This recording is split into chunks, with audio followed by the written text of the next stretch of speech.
Vamos a buscar en Efesios capítulo 4, del verso 22 al 25. El título del mensaje de hoy, Efesios 4, 22. El título del mensaje es Los deseos engañosos. Los deseos engañosos. Deseos engañosos quiere decir, estamos hablando aquí, nos estamos refiriendo a que el apóstol Pablo le está escribiendo a una iglesia, o sea, son a gente cristiana. Le está hablando entonces de que hay unos deseos engañosos.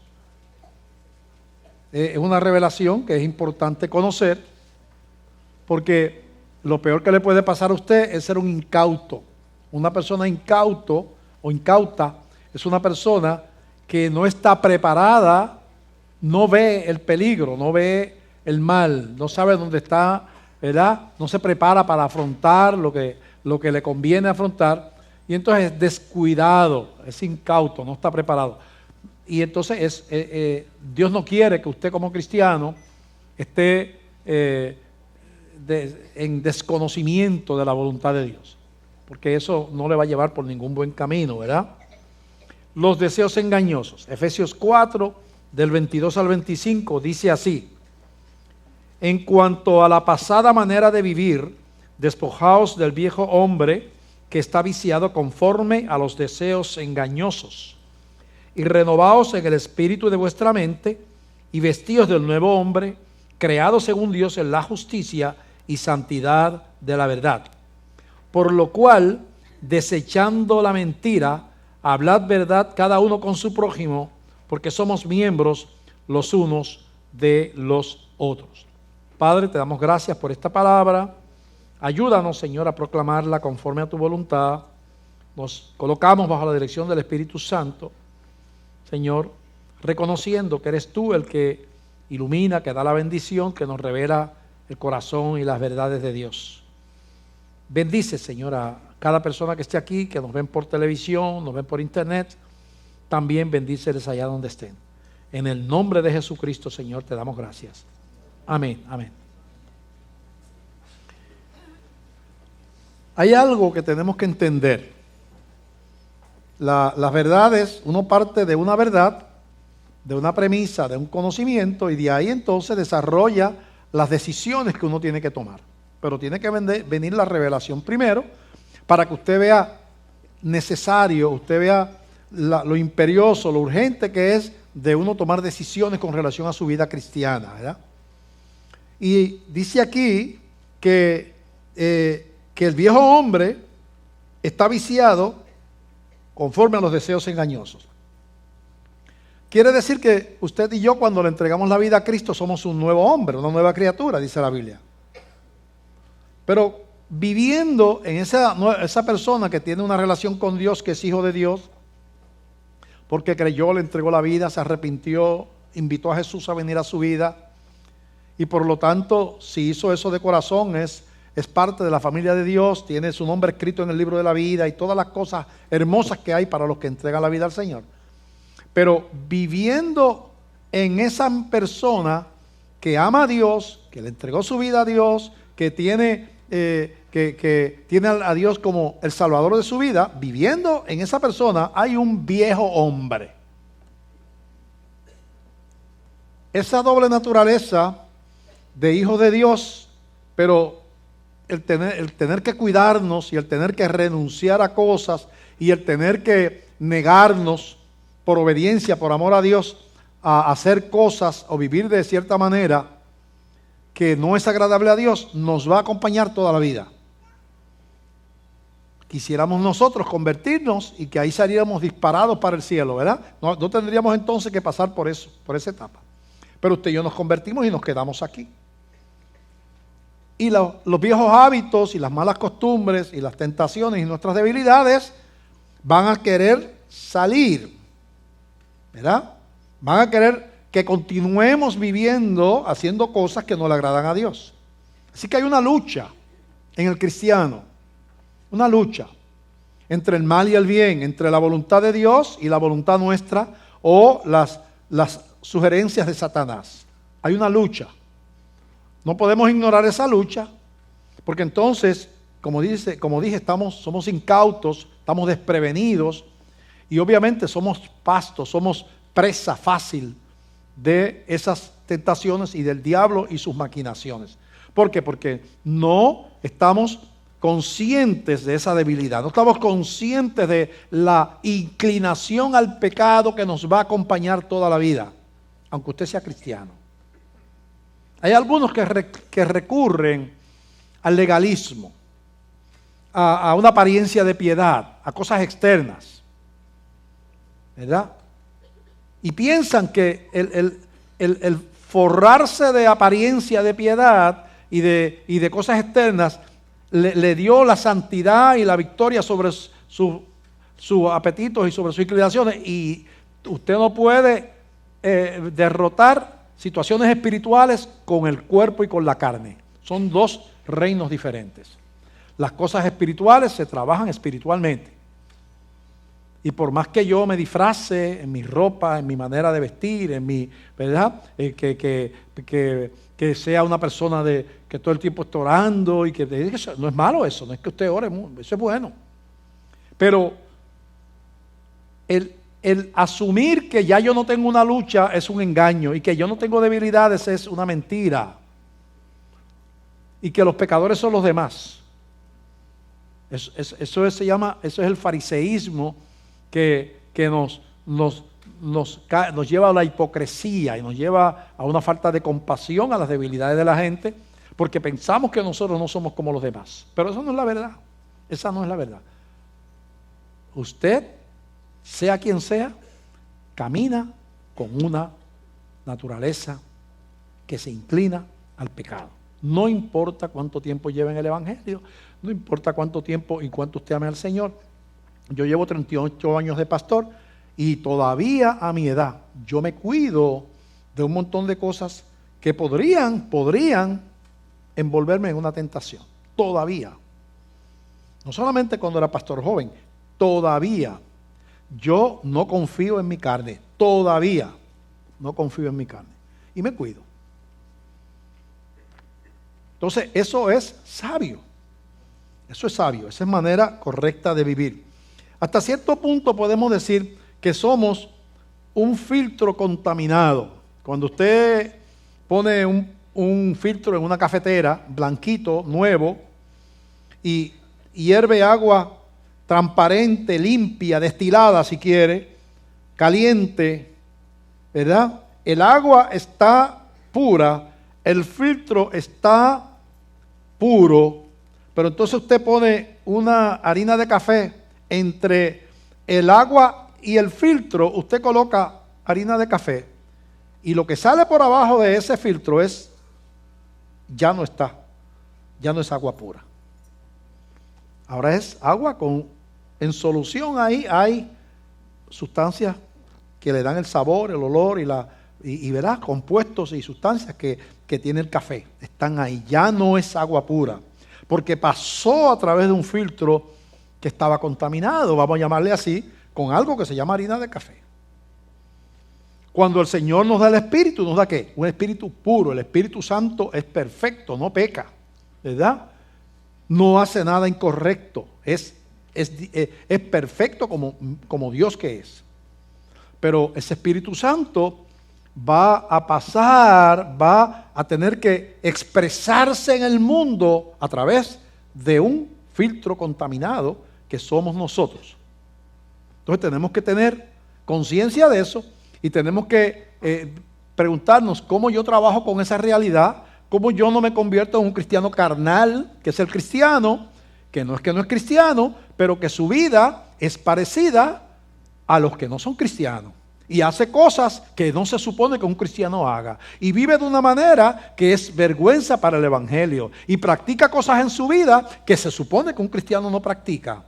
Viene el domingo a la iglesia, pero tiene una dualidad, una dicotomía en su vida. Un cristianismo bipolar. Cristiano el domingo, carnal y viviendo como el mundo el resto de la semana. Entonces uno cae en lo que Cristo criticó tanto en los fariseos, que llamaba hipocresía. Es triste que cuando Dios mire a uno, gloria a Dios, Señor, y cuánto te amo, Señor, y cantando esto, Dios mira el corazón y dice, cuando salgas de aquí, vas a pecar. Y lo triste del caso es que vas a pecar y no te vas a sentir mal, porque has aceptado como un estilo normal en tu vida esa doble vida.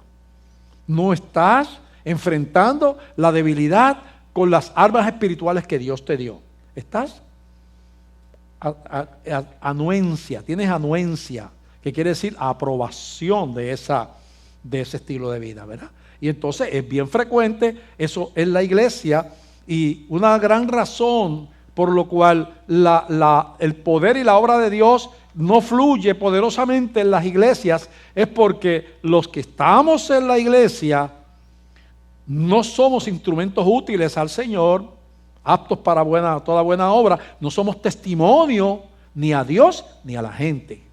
Y entonces, pues es una vida de derrota. Trae disciplina a la vida, trae sufrimiento. Nos pasan cosas que son típicas de los inconversos, porque no estamos bajo la bendición de Dios. Tú eres cristiano, sí, pero Dios retira. Hay un momento en que Dios retira su bendición porque tú estás retando su santidad. Y Dios retira la bendición sobre cristianos y sobre iglesias también, sobre países. Ahora mismo, lo que estamos viviendo en Puerto Rico, que estamos en un colapso económico, la prensa dice que no tiene nada que ver con Dios y no tiene que... Yo he oído comentaristas que dicen, mire, olvídese de que Dios, que si esto es, nosotros somos los que tenemos que resolver esto, Dios no se va a ayudar y Dios no tiene nada que ver con esto y no estamos en disciplina, esto es estrictamente humano. Porque ellos no creen y no conocen y no creen realmente en un Dios vivo, aunque algunos puedan ser religiosos. No entienden que si Jehová no edifica la casa, en vano trabajan los que la edifican. Que los países Dios los bendice o le quita la bendición.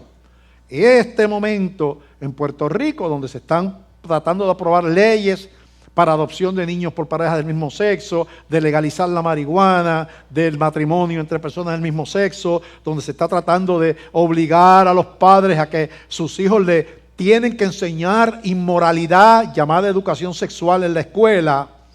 Usted no decide, lo deciden ellos. Y a Dios los han sacado de todos lados en Estados Unidos y aquí.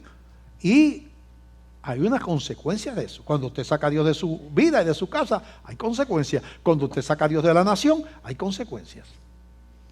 Pero no lo entiende la gente que no tiene un concepto de que todo tiene un principio espiritual en el mundo. Todo tiene un principio espiritual, hasta la creación. Entonces, nosotros nos convertimos y Dios pone el Espíritu Santo en nosotros, pero hay una naturaleza que tiene que aprender a sujetarse y aprender a cambiar, a reprogramar su entendimiento por medio de la enseñanza de la palabra, la oración, el quebrantamiento, la humildad. Señor, mira, esto, entiendo, aquí dice, la palabra dice que esto no es bueno, yo tengo este problema, yo estoy practicando esto, yo soy tu hijo y yo quiero, y entre tú y yo vamos a vencer esto porque yo no quiero vivir así. Entonces, usted empieza una batalla que muchas veces no es fácil, pero que si lo hace con sinceridad, usted va a vencer. Y usted dice, no es cuestión de que me guste, no es cuestión de que lo hagan los demás, es cuestión de si Dios lo aprueba o no lo aprueba. Y si Dios no lo aprueba, no importa que me guste, o no importa que no le guste a alguien, yo voy a hacer lo que Dios diga. Y eso es crecimiento, ¿verdad? En Efesios 2, del 4 al 8, dice que nosotros somos salvos, ¿verdad? Pero que Dios nos salvó aún siendo pecadores. Dice, pero Dios que es rico en misericordia, Efesios 2:4, pero Dios que es rico en misericordia, por su gran amor con que nos amó, aún estando nosotros muertos en pecados, nos dio vida juntamente con Cristo. Por gracia sois salvos. Y juntamente con Él nos resucitó y asimismo nos hizo sentar en los lugares celestiales en Cristo Jesús, para mostrar en los siglos venideros las abundantes riquezas de su gracia en su verdad para con nosotros en Cristo Jesús. Porque por gracia sois salvos por medio de la fe, y esto no de vosotros, pues es un don de Dios. La salvación es por gracia, es un regalo de Dios. Pero Dios quiere mostrar en nosotros, en el mundo, dice la Biblia, somos luminares en el mundo. Nosotros somos reflejo, embajadores, testigos de alguien. Yo soy parte de un reino, yo soy parte de un proceso de historia. Me toca vivir dentro de la historia un espacio. Y ahí, cuando Dios me llama y yo le entrego mi vida al corazón, yo entro en el plan, yo me incrusto en el pueblo de Dios, en el plan de Dios, en la iglesia del Señor. Y entonces, tengo una vida para administrar, con una carne y unas inclinaciones. Pero ¿cómo yo administro esa vida? ¿Qué decisiones yo tomo? ¿Quién determina lo que yo hago? Lo que hace el artista de televisión, la vida que lleva el que no ama a Dios y que hace negocios y es corrupto, que es inmoral, que es ladrón cuando hace sus negocios. Yo soy ladrón en mis negocios porque eso me ayuda a tener más éxito en los negocios, pero ahora soy cristiano.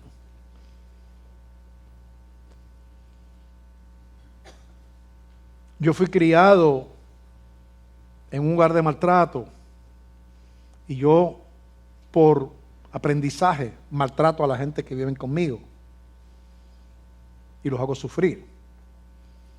Y yo soy así porque me formaron así, pero ahora soy cristiano. Cristo entonces me dice, ya no, se acabó. Ya no puedes insultar, no puedes golpear, no puedes humillar. Pero señores, que eso fue lo que yo vi en casa y así era mi papá. Bueno, pero tú eres una nueva criatura y tú eres mi hijo. Y va a tocar nuestra vida. Y Señor, tengo una amistad por internet, mi esposa no lo sabe, yo tengo ahí una de esos secretas, o mi esposo no sabe que cuando yo estoy sola, me paso hablando con unos amigos que yo tengo. Eso es adulterio. Las mujeres casadas ni los hombres casados tienen hablando con nadie por internet. A menos que usted tenga a su esposa al lado y diga, mira, puedes abrir todo lo que yo hablo ahí porque yo no tengo nada que ocultar. Es una amistad que yo tengo, ¿verdad? Que esto y lo otro. Puedes abrir, eso está ahí disponible porque así son las cosas entre marido y mujer. Pero acá, escondido, el escondedero está lleno de mentira y de engaño. Los cristianos caminamos a cara descubierta. Y así por el estilo, eso va a tocar nuestra vida. Ese Espíritu Santo la intención del Espíritu es que, aunque tenemos esa doble naturaleza, aprendamos a crucificar y aprendamos a negarnos por amor a Dios y por obediencia a la palabra. Así un cristiano es una persona que es salvo por gracia, no por obras, pero que lleva una doble naturaleza, redondeando los conceptos hasta ahora. Esa doble naturaleza le va a acompañar toda la vida. Nunca llegará a ser una persona sin inclinación al pecado. Nunca. Y Dios abomina el pecado y Dios quiere que vivamos de una manera correcta y de una manera que glorifique a Dios. Son verdades que entonces yo las junto y digo, bueno, ¿y qué hago? ¿Qué hago? Y vamos a ver que la vida cristiana está llena de revelaciones que me llevan a tomar decisiones. Generalmente, para yo tomar decisión, yo tengo que tener una revelación. La idea de esta predicación y de muchas predicaciones es que por el Espíritu, yo como pastor pido, Señor, revélale a mi pueblo, a la iglesia que yo pastoreo, lo que es amar la santidad. Revélale al pueblo que yo pastoreo lo que es ser un siervo de Dios, llamarme hijo de Dios. Revélale cuánto Dios abomina la hipocresía y el estilo de vida pecaminoso en sus hijos. Cuando hay revelación, entonces viene la reacción. Entiendo y digo, esto tiene que terminar. Y entonces uno pide ayuda, porque el Señor nos ayuda en nuestra debilidad. No es una cuestión de voluntad humana, es una cuestión de un equipo del Espíritu Santo y tú trabajando juntos para derrotar algo. Que tiene que venir una revelación. Yo recuerdo cuando que yo era un bebedor, ¿verdad? Bien fuerte, alcohólico. Y recuerdo que yo me convertí al Señor. Mi esposa me decía, pero ¿cómo es posible que tú le entregaste tu vida al Señor, pero todavía te vas por ahí y sigues bebiendo?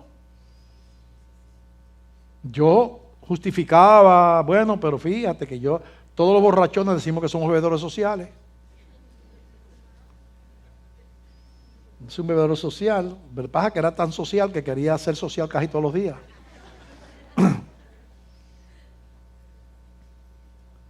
Y yo seguía. Amaba a Dios, pero había algo que yo había aprendido desde muchacho, pues yo me crié en un barrio llamado Machuelo, que ya no existe prácticamente. Ahora se llama La Rambla, se llama Fagó, y pues un barrio antes. Una carretera con callejones. Y ahí nací, me crié yo. Donde el barrio estaba lleno de barras y de billares y de salones de baile y de cuantas cosas. Desde muchachito yo estaba en la poca vergüenza esa. Y ya, con 30 y pico de años me convierto, 35, 36 años. Pero no, quise establecer una doble vida. Gloria a Dios, aleluya, el domingo. Y que viva la vida. A veces el mismo domingo por la tarde.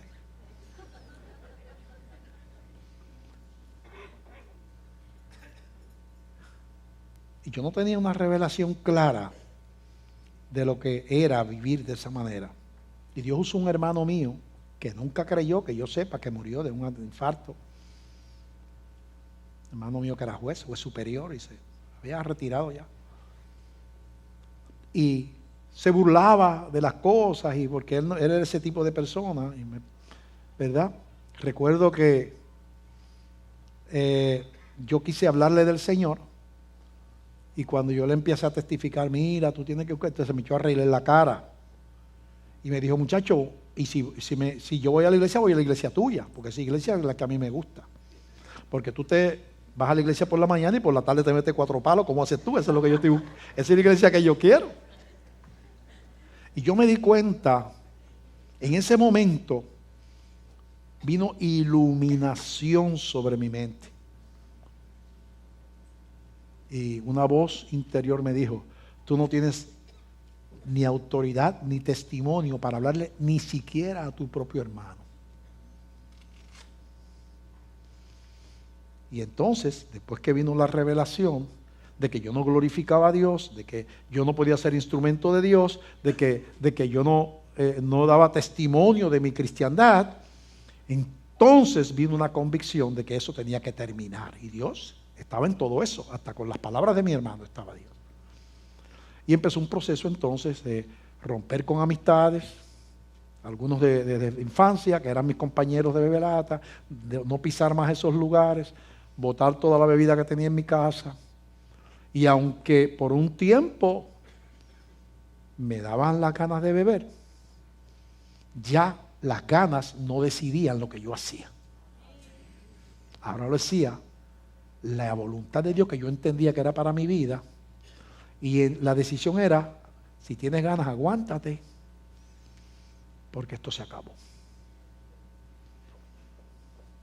Hace 30 y pico de años, y hasta ahora, mi hermano, después que yo dejé de beber, entonces me decía otra cosa, me decía, mira, cuando tú vas a venir con una sed, cuando tú vuelvas a beber de nuevo, que va a haber que cejar los negocios de Ponce porque te vas a beber hasta las lágrimas, muchacho. Porque tampoco confiaba, después me respetó y después entendió que mi decisión era, pero al principio ni siquiera creía que yo realmente el Señor había cambiado mi vida, ¿verdad? Entonces, lo que estamos hablando es que tú te vas a enfrentar con unas luchas, te vas a enfrentar con unas alternativas, pero para que tú tomes decisiones de que esa amistad tiene que terminar, porque esa relación es pecaminosa, me gusta la muchacha, me gusta el muchacho, pero Dios no quiere que yo viva en fornicación, Dios no quiere que esto no es agrado de Dios. Esa pornografía tiene que terminar, esas malas palabras tienen que terminar, lo que sea. Eso no es lo que Dios quiere para un hijo. Entonces, si tú no entiendes y el Espíritu no te revela y no te da convicción, tú no vas a ver la necesidad de cambiar. Claro, entonces las predicaciones, ¿qué es lo que hacen las predicaciones? ¿Qué es lo que es la palabra profética? La palabra profética proclamada desde un púlpito. Lo que está haciendo la palabra profética es trayéndote y confrontándote con una verdad. Esto es lo que dice el Señor. Esta es la manera de vivir y esta no es la manera de vivir. Y tú estás en esta manera de vivir, estás mal. Y Dios quiere que te muevas a esta manera de vivir. Y tú haces lo que tú quieras. Yo no me voy a ir a vivir contigo. Pero mucha gente que ama al Señor, cuando escucha este tipo de predicación, toman en serio su comportamiento. No es un relajo, dice. Esto es serio. Yo estoy convencido de que Dios, leemos en el Antiguo Testamento, y Dios destruyó a Sodoma, y Dios le envió la muerte a yo no sé quién, y uno piensa que Dios mataba nada más que en el Antiguo Testamento. Yo creo firmemente que mucha gente que reta la santidad de Dios, todavía Dios le quita la vida. Cristianos, no solo, ¿verdad? Además de los otros que no son cristianos también, porque Dios siempre es Dios. Y entonces esa realidad de que Dios salva a gente que tiene tentaciones y debilidades y que pone un tesoro en el corazón nuestro que es el Espíritu Santo, entonces tiene que iluminarnos nuestra vida. En 2 de Corintios capítulo 4 versos del 6 al 10 lo dice de esta manera. 2 de Corintios 4 del 6 al 10 dice: porque Dios, que mandó que de las tinieblas resplandeciese la luz, es el que resplandeció en nuestros corazones para iluminación del conocimiento de la gloria de Dios en la faz de Jesucristo. Pero tenemos este tesoro, que es ese Espíritu Santo, en vasos de barro, que somos nosotros. El Espíritu, santidad, perfección; el vaso de barro, fragilidad. Somos nosotros. El tesoro está en vasos de barro. Para que la excelencia del poder sea de Dios y no de nosotros, que estamos atribulados en todo, mas no angustiados, en apuros, mas no desesperados, perseguidos, mas no desamparados, derribados, pero no destruidos. Para que la gloria sea de Dios. Hay algo que los ángeles nunca han logrado. Nunca, porque los ángeles cayeron. Y Satanás era un ángel de gran luz, de ahí su nombre Lucifer. Y Dios no proveyó un plan de redención para los ángeles, para los demonios que son ángeles caídos. Así que el canto de los redimidos lo cantan los seres humanos. Usted lee Apocalipsis y dice el cántico de los redimidos. Y hay un cántico en Apocalipsis que son el cántico de los que estamos agradeciendo al Señor que nos libraste, Señor, del pecado. O sea, ese cántico no lo puede cantar los ángeles, porque ellos no han sido. Los que están allí no han pecado. Y los que pecaron fueron echados. Así que nosotros tenemos el privilegio de que, siendo pecadores, siendo gente imperfecta, Dios nos amó tanto, tanto y tanto y tanto, que dijo: yo voy a depositar mi Espíritu Santo por la fe, porque por las obras, si fuera por las obras nadie lo tendría, porque son pecadores. Pero por la fe, si ellos reconocen su debilidad, si ellos me entregan sus pecados, yo voy a pagar el precio de su culpa en una cruz y les voy a dar el privilegio de ser vasos donde mora el Espíritu Santo de Dios. Y eso es un cristiano. Dice la Biblia que el que no tiene al Espíritu de Cristo no es de Él. Un cristiano, que es una persona convertida, es alguien que le ha entregado su vida al Señor de corazón y lo ha recibido como Señor y Salvador, le ha entregado los pecados, y eso por gracia lo hace un hijo de Dios. Claro, tiene que ocurrir eso, porque la iglesia bautista no salva a nadie, ni ninguna iglesia. Tiene que ser un encuentro con Jesús, no conmigo, con Jesús. Entonces, lo que está diciendo aquí, que este tesoro, que es el Espíritu, está en vasos de barro, para que la excelencia del poder sea de Dios y no de nosotros. ¿Por qué? Porque un ser humano que glorifica a Dios, que su testimonio es un testimonio que edifica el reino, usted no puede decir: es porque ese no es pecador, es porque ese no tiene debilidades. No. Usted tiene que decir, es que Dios en su misericordia le ha ayudado a vencer esas muchas tentaciones que tiene, le ha enseñado a derrotar esa naturaleza y a sujetarla, y vive de una manera que glorifica a Dios. La gloria es para Dios que le dio al Espíritu, y la gloria es para Dios que le ha fortalecido para que pueda llevar un estilo de vida que no sea vergonzoso. Así que todo termina en la gloria de Dios. Tenemos una lucha. En Gálatas capítulo 5 lo dice del verso 16 en adelante. Digo pues, Gálatas, antes de Efesios está Gálatas, digo pues, andad en el Espíritu y no satisfagáis los deseos de la carne. Porque el deseo de la carne es contra el Espíritu y el del Espíritu es contra la carne, y estos se oponen entre sí para que no hagáis lo que quisierais. Usted entonces, si es un cristiano, tiene el Espíritu y Dios quiere, el Espíritu quiere que usted camine en obediencia, el Espíritu está tratando de que usted camine glorificando a Dios, pero entonces esa naturaleza, ese viejo hombre, esos deseos engañosos que caminan y que usted arrastró durante toda la vida, están habitando en ese mismo cuerpo, en ese mismo corazón, donde está el Espíritu Santo. Entonces tienen que venir una revelación de lo que es la voluntad de Dios, y tiene que venir, entonces cuando usted tiene la revelación, el Espíritu le revela, entonces usted vienen las decisiones, como yo veo tantas veces. Pastor, Dios me ha mostrado que esto no le agrada, y esto salió de mi vida. Me duele porque pues yo amaba a esa persona, o yo esto lo estoy haciendo hace tiempo, o verdad, pero tengo que sujetar y tengo que aprender a vivir correctamente, y Dios me ha mostrado que me va a ayudar en este proceso, y estoy en sanidad, estoy en proceso de vencer mis debilidades. Eso es bueno, eso así es que Dios quiere que hagamos nosotros. Así que tiene que haber entonces la transferencia de el tomar una cruz, como Cristo tomó una cruz y fue a un huerto y fue a una agonía, porque Él no quería, no le era agradable la muerte en la cruz, y Él le llegó a decir al Padre, Padre, ¿será posible que pase de mí esta copa? O sea, ¿habrá otra alternativa y el Padre le dijo que no, obviamente, pero dice, no se haga mi voluntad sino la tuya, le dice Jesús.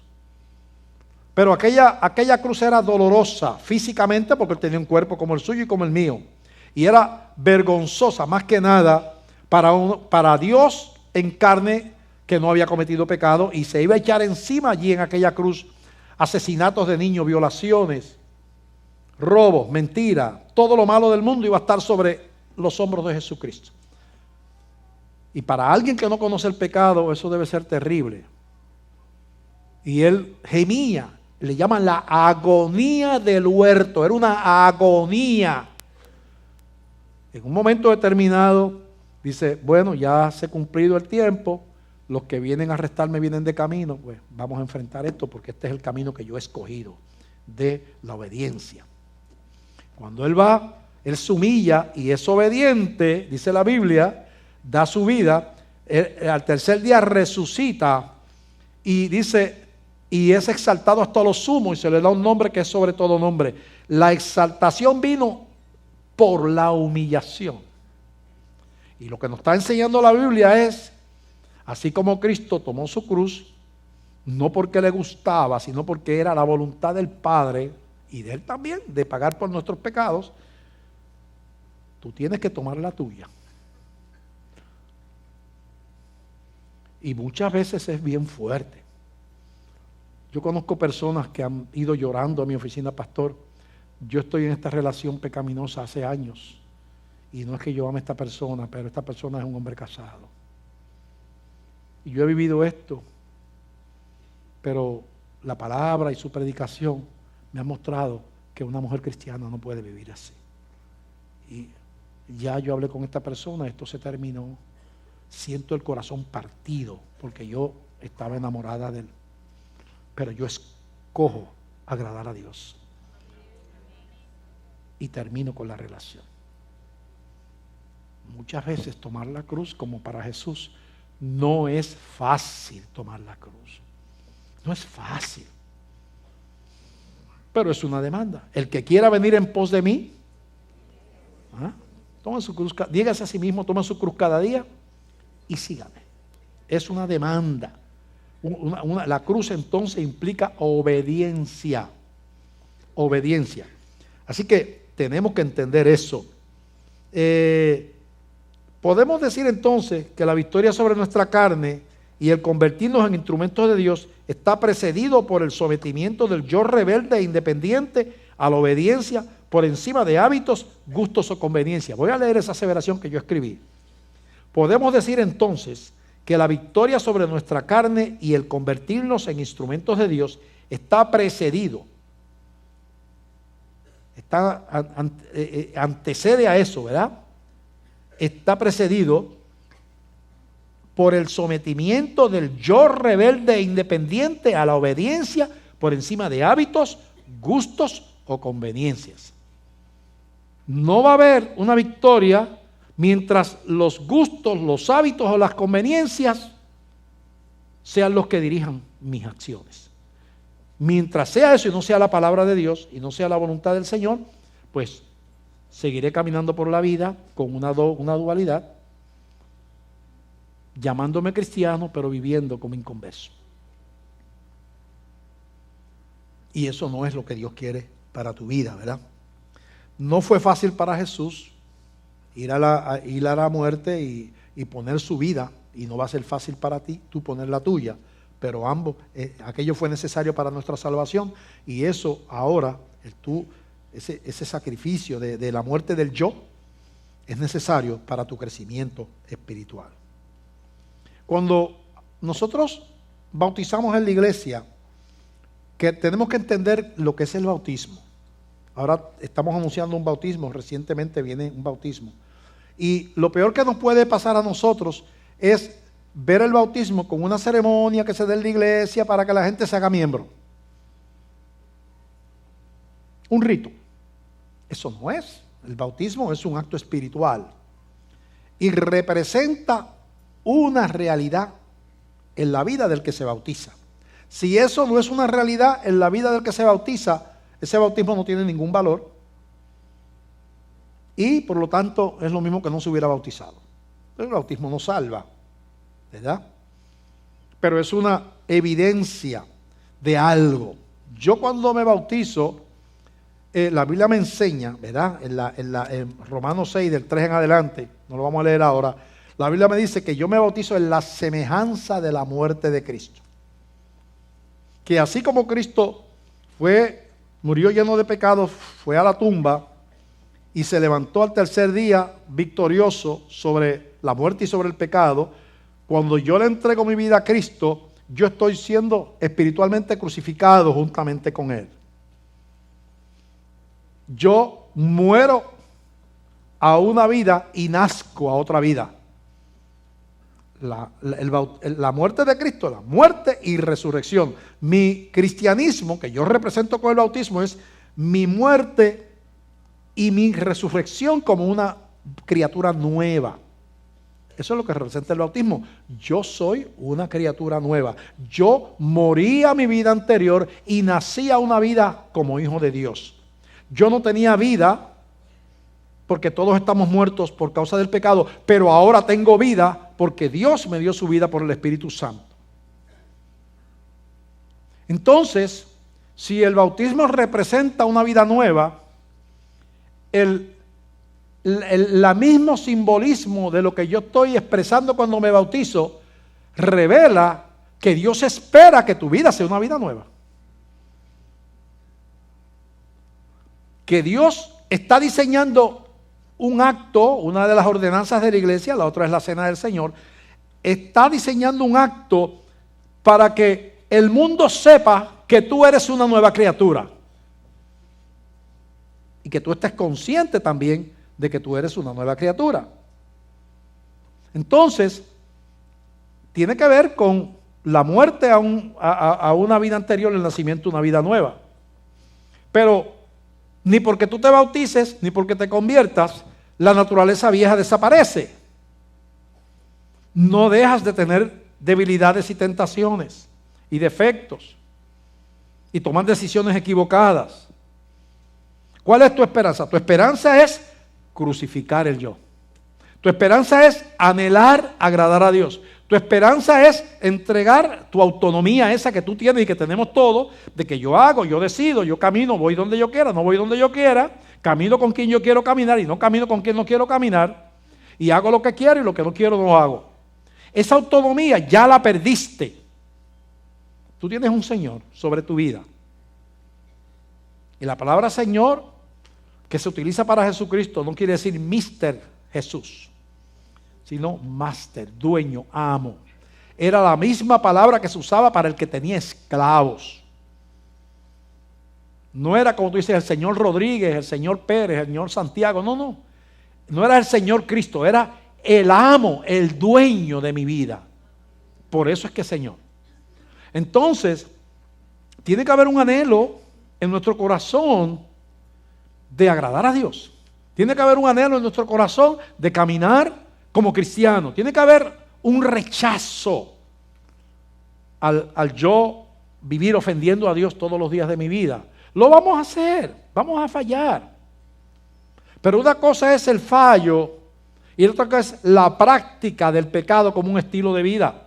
Son dos cosas diferentes. Nosotros no somos perfectos, pero no amamos el pecado. Pero ¿cuánta gente que se llama cristiano vive practicando un pecado, el que sea, y no le estorba, no le molesta? Porque él vive aplacando su culpa con el culto del domingo, tristemente hablando. Y eso no es lo que Dios quiere para nuestra vida. Nuestro anhelo debe ser invertir el tiempo que nos resta, que nos quede, como cristianos en esta tierra, preparándonos para ser instrumentos útiles, como dice 2 de Timoteo, capítulo 2, 2 de Timoteo, capítulo 2, del verso 19 en adelante. 2 de Timoteo 2, 19. Mira lo que dice 2 de Timoteo 2, 19. Pero el fundamento de Dios está firme. ¿Cuál es el fundamento de Dios? Aquí da dos cosas. Uno, teniendo este sello. ¿Cuál es ese fundamento que tiene el sello de Dios? Uno, conoce el Señor a los que son suyos.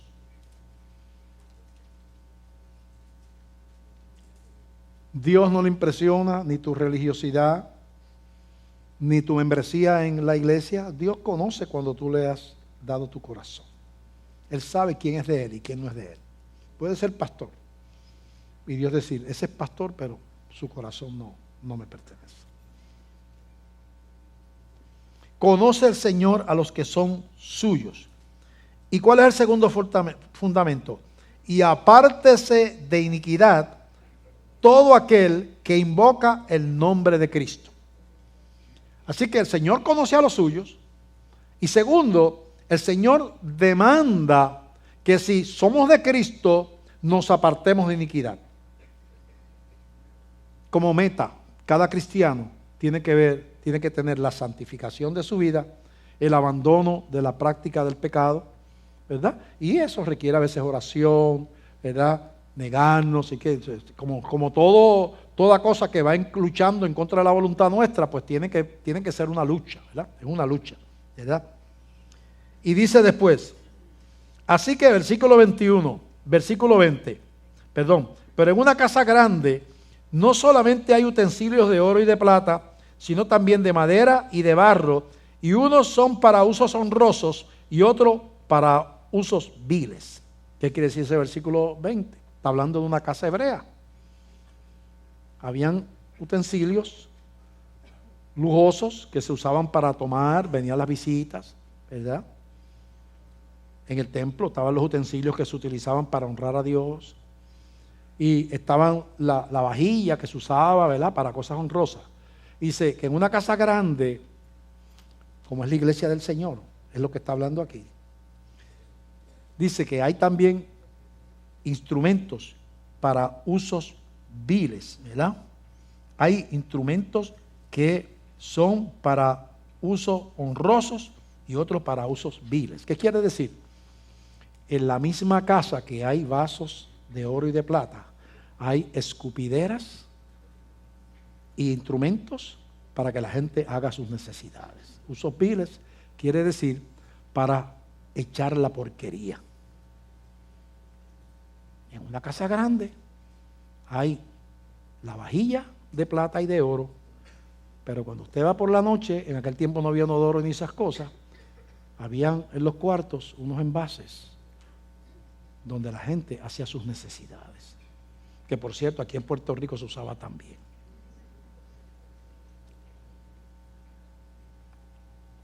Y lo que está diciendo es, hay gente que se limpia para honrar a Dios y hay gente que no refleja un testimonio que glorifique a Dios. Es vergüenza para la iglesia y vergüenza para el Señor. Y eso es la vida de la iglesia, ¿verdad? Así es la iglesia del Señor. Es una casa grande y hay de todo. Pero ¿quién es usted? ¿Qué instrumento es usted? ¿Verdad? Dice versículo 21. Así que si alguno se limpia de estas cosas, será instrumento para honra, santificado, útil al Señor y dispuesto para toda buena obra. Quiere decir que entonces, como somos parte de un plan y somos embajadores de Cristo en este mundo, hay unas personas que Dios usa, que son útiles. ¿Por qué? Porque su vida honra a Dios. Y la gente es impactada. Y la familia dice, eres diferente. Y los compañeros de trabajo, no religiosidad, pero ven amor, ven decencia. Ven que no está con el relajo, ven que es cristiana esa mujer, pero no está riéndole los chistes colorados a aquellos que no son cristianos. No permite que la estén piropeando porque ella es una mujer casada. El hombre cristiano en el trabajo, los demás están ahí a la cacería y buscando carne, ¿verdad? Pero él, cristiano, no vive de esa manera. Respeta a las mujeres que hay allí porque él es cristiano. Y los demás le dicen, mira, tú le caes bien a aquella. Y es guapísima. Y la carne le dice, oye, de veras que es guapa esa mujer. Pero entonces viene la confrontación. ¿Quién eres tú? ¿Quién eres tú? ¿Qué glorifica a Dios en tu vida? ¿Qué es lo que glorifica a Dios? Ir a correr y a vivir y a hacer las cosas que avergüenzan al Evangelio, que avergüenzan al Señor, o tú decir, aunque me deleitaría tener una aventura con esa mujer, pero yo no soy dueño de mi cuerpo y yo no voy a avergonzar mi testimonio ni a mi Señor delante de esta gente, porque yo soy un hijo del Rey. Tiene que haber una diferencia entre lo que se llama un cristiano y lo que se llama un inconverso. Tiene que haber una manera diferente de comportarse. Tiene que haber una manera diferente de decidir lo que yo veo, lo que yo hago, con quién yo estoy. Tiene que haber una manera diferente de cómo yo manejo mis finanzas y cómo yo llevo mis negocios. Porque yo soy miembro del cuerpo de Cristo. Tiene que haber. Quiero que usted medite en estas palabras. Yo no sé si alguien ha llegado aquí que todavía no conoce al Señor, no le ha entregado su vida a Cristo y quiere comenzar ese peregrinar. Tú le entregas tus pecados, tus debilidades al Señor y Él te recibe si lo haces de corazón. Dice, aún siendo pecadores, Cristo murió por nosotros. Él dice, yo no vine a buscar justos, sino pecadores. Tú reconoces eso. Dice, Señor, yo quiero tu perdón, yo quiero que tú vengas a mi vida y quiero aprender a caminar contigo. Y cuando tú le haces esa decisión, dice la Biblia que los que reciben a Cristo le da la potestad de ser hechos hijos de Dios. ¿Hay alguna persona aquí que quiere entregar su vida al Señor en esta tarde y levanta su mano allí donde está diciendo, Señor, yo te invito a mi corazón? Te presento todas mis debilidades, todos mis pecados, te pido perdón y quiero caminar contigo. Yo sé que tú me perdonas y me recibes, aún siendo pecador, pero yo quiero entregarte mi corazón en este día. ¿Hay alguna persona que allí donde está levanta su mano? Como manda la Biblia públicamente, públicamente, que no nos avergonzamos del Señor, dice la Biblia. Hay alguien. No veo por dónde está la mano. Un caballero ahí. Dios te bendiga. Dios te bendiga. ¿Hay alguien más? Allá veo otra mano, otro caballero por allá atrás. ¿Quién salva? A su nombre. ¿Usted? ¿O no? No, porque está levantando la mano, ¿o no? También le está entregando su vida al Señor una dama por ahí. Dios le bendiga. Veo otra dama por allí. Dios le bendiga. Si Dios te ha llamado en este día, no resistas la voz del Espíritu Santo. Recuerda que para lidiar con todas esas debilidades que tú y yo tenemos, está el Espíritu Santo y la palabra de Dios nos ayuda. Y el Espíritu nos ayuda en nuestra debilidad. Y Dios nos instruye, nos enseña, y la iglesia nos cuida. Y nos ayuda a caminar y poder hablar con los consejeros, con confianza. Yo no voy a decir, ay, que tú tienes, yo no voy a decir tú tienes esa debilidad. Ay, pastor, mire que yo tengo el problema de que yo veo pornografía. Ay, impío, vete de la iglesia. No. Vamos a bregar con eso. ¿Cómo tú aprendiste eso?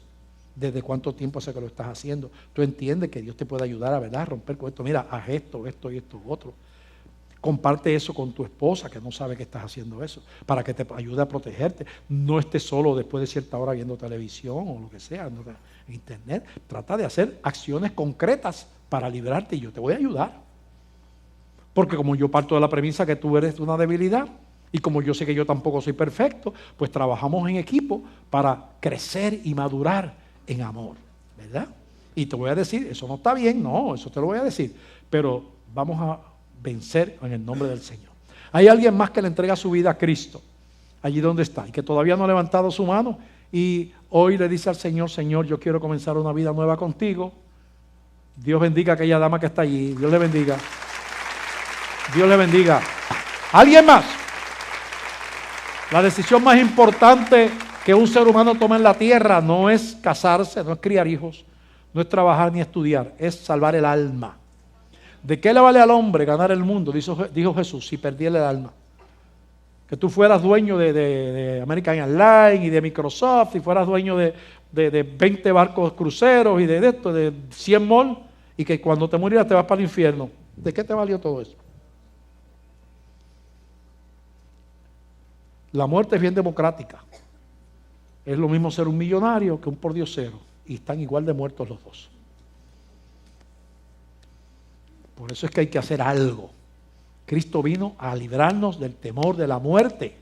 Por medio de su sacrificio venció a la muerte, al pecado y al diablo. Amén. Termino. ¿Hay alguien más que le entrega su vida a Cristo? Levantando su mano allí donde está. Alguien que no haya tomado esa decisión en el día de hoy. ¿Alguien más que allí donde está le entrega su vida al Señor? En el nombre de Jesús. En el nombre de Jesús. ¿Alguien más? Vamos a pedirle a todos los que levantaron la mano que pasen por acá. Como son varios, le vamos a pedir a Ana Luisa que ayude con las damas. Ella se llama Ana Luisa. Para los que no la conozcan.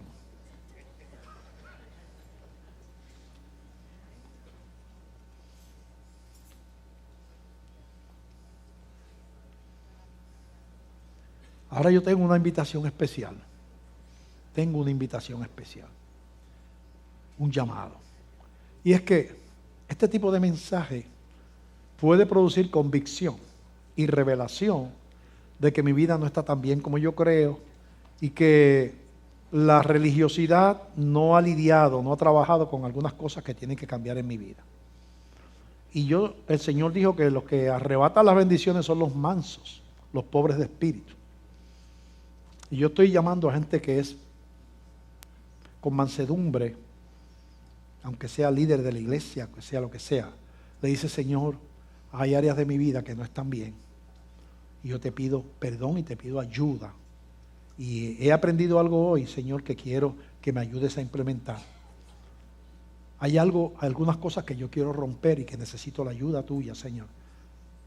Y le voy a pedir que usted entonces se ponga de pie donde está. Si usted está haciendo esa petición y está reconociendo que necesita la ayuda, puede ser del carácter, puede ser de hábitos, puede ser de acciones, de estilo de vida.